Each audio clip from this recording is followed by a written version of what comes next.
ಸನ್ಮಾನ್ಯ ಡಿ.ಕೆ. ಶಿವಕುಮಾರ್ ಸಾಹೇಬ್ರೆ, ಇನ್ನೋರು ಈ ಭಾಗದ ಶಾಸಕರು, ಆತ್ಮೀಯರು, ನಮ್ಮ ಪಕ್ಷದ ಮುಖಂಡರು, ಸಚಿವರಾದಂಥ ದಿನೇಶ್ ಗುಂಡೂರು ಅವರೇ, ನನ್ನ ಆತ್ಮೀಯ ಸ್ನೇಹಿತರು, ಶಾಸಕರಾದಂಥ ಮಾಜಿ ಉಪಮುಖ್ಯಮಂತ್ರಿಗಳಾದ ಅಶ್ವಥ್ ನಾರಾಯಣ ಅವರೇ, ವೇದಿಕೆ ಮೇಲೆ ಆಸೀನರು ಎಲ್ಲ ಬಿಬಿಎಂಪಿ ಅಧಿಕಾರಿಗಳು ಇದ್ದಂತೆಲ್ಲ ಆದ್ಮೇಲೆ ಗೊತ್ತಿದ್ದಂಗೆ ನಾನು MLA ಆಗಿ 22 ವರ್ಷ ಆಗಿದೆ.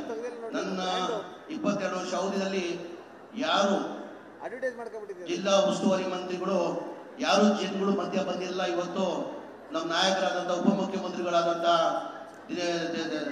ಡಿ.ಕೆ. ಶಿವಕುಮಾರ್ ಸಾಹೇಬರು ಇವತ್ತು ತಮ್ಮ ಮುಂದೆ ಇವತ್ತು ಬಂದಿದ್ದಾರೆ. ನನ್ನ ಅನಿಸಿಕೆ ಇದು ಇತಿಹಾಸ ಅನಿಸ್ತದೆ. ಯಾರು ಇದ್ರ ಬಗ್ಗೆ ಚಿಂತನೆ ಮಾಡಿಲ್ಲ.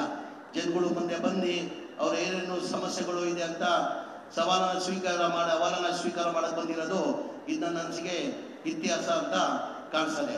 ನಮಗೆಲ್ಲ ಗೊತ್ತೇ ಇದ್ದಂಗೆ ಬೆಂಗಳೂರಲ್ಲಿ ಬಹಳಷ್ಟು ಸಮಸ್ಯೆ